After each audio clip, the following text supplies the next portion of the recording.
Rok 2020 zaczął się tak naprawdę od krótkiego podsumowania sezonu, ponieważ w naszej branży sezon to okres przedświąteczny, tak jak w całym handlu, tak przede wszystkim w handlu e-commerce.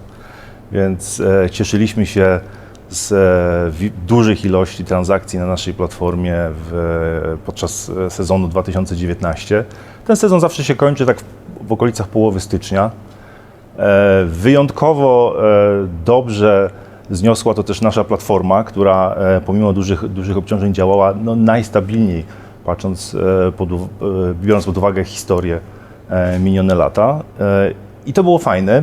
Rozpoczęliśmy działania te zaplanowane na 2020 rok, aż tu nagle pojawiła się pandemia, tak? Zaskakująca sytuacja dla wszystkich. My, jeżeli chodzi o pracę zdalną, zawsze ją żeśmy oferowali, natomiast nie w takiej skali, jaka została wprowadzona niemalże z dnia na dzień. I to była nowa sytuacja, w której sprawdziliśmy się jako zespół doskonale. To znaczy z dnia na dzień 185 osób przeszło do pracy w domu.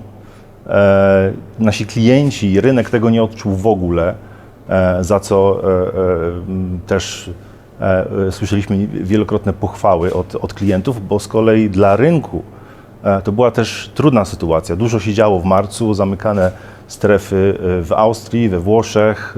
Trzeba było reagować. My dzięki elastyczności naszej platformy mogliśmy pomóc naszym klientom odpowiednio zarządzić tym przepływem przesyłek, przepływem dostaw, tak żeby konsumenci, końcowi odbiorcy odczuli to najmniej. Byliśmy spokojni o to, jak się zachowa nasza platforma, o to, jak my będziemy reagować, ponieważ dopiero co mieliśmy za sobą bardzo udany sezon.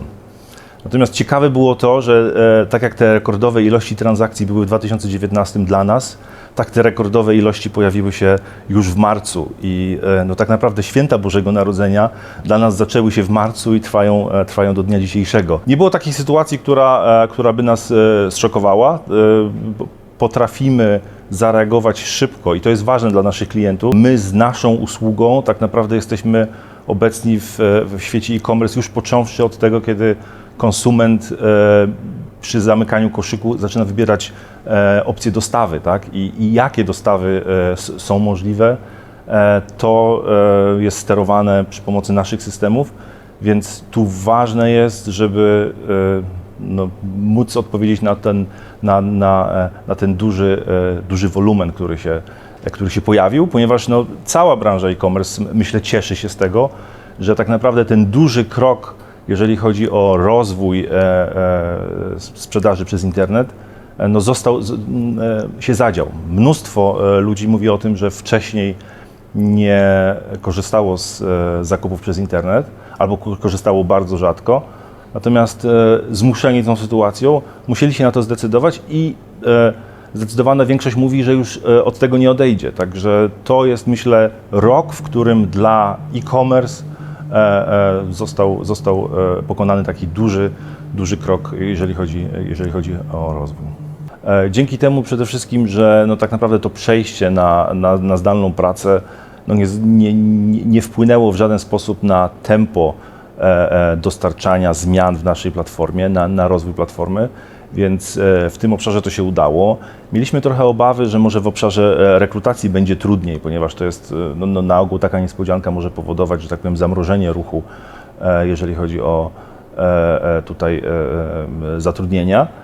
Natomiast to też się udało. Mamy koleżanki, kolegów, których żeśmy zatrudnili, których ja osobiście jeszcze nie miałem okazji spotkać, dlatego że tak naprawdę rozpoczęli pracę i byli wdrażani zdalnie, więc to się dzieje.